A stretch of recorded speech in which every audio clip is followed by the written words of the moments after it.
తెలంగాణ ప్రభుత్వం వరుసగా శుభవార్తలు చెప్తుంది. ఇదివరకే రైతు రుణమాఫీకి సంబంధించి మార్గదర్శకాలు విడుదల చేయగా, మరోవైపు అంగన్వాడీ సెంటర్లో పనిచేసే అంగన్వాడీలు ఆయాలకు గుడ్ న్యూస్ చెప్పింది. అమ్మ మాట అంగన్వాడీ బాటలో భాగంగా రాష్ట్ర మంత్రి సీతక్క హైదరాబాద్లోని కార్యక్రమంలో పాల్గొని ఈ తీపి కబురు వినిపించారు.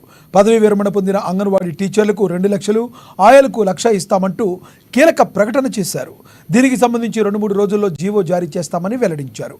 మంత్రి సీతక్క ప్రకటనతో జిల్లాలోని అంగన్వాడీలంతా హర్షం వ్యక్తం చేస్తున్నారు. త్వరలో జీవో విడుదల చేయాలని, తమ సమస్యలు పరిష్కరించాలని వారు కోరుతున్నారు.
పది మందికి అన్నం పెట్టాలన్న ఆలోచన అందరికీ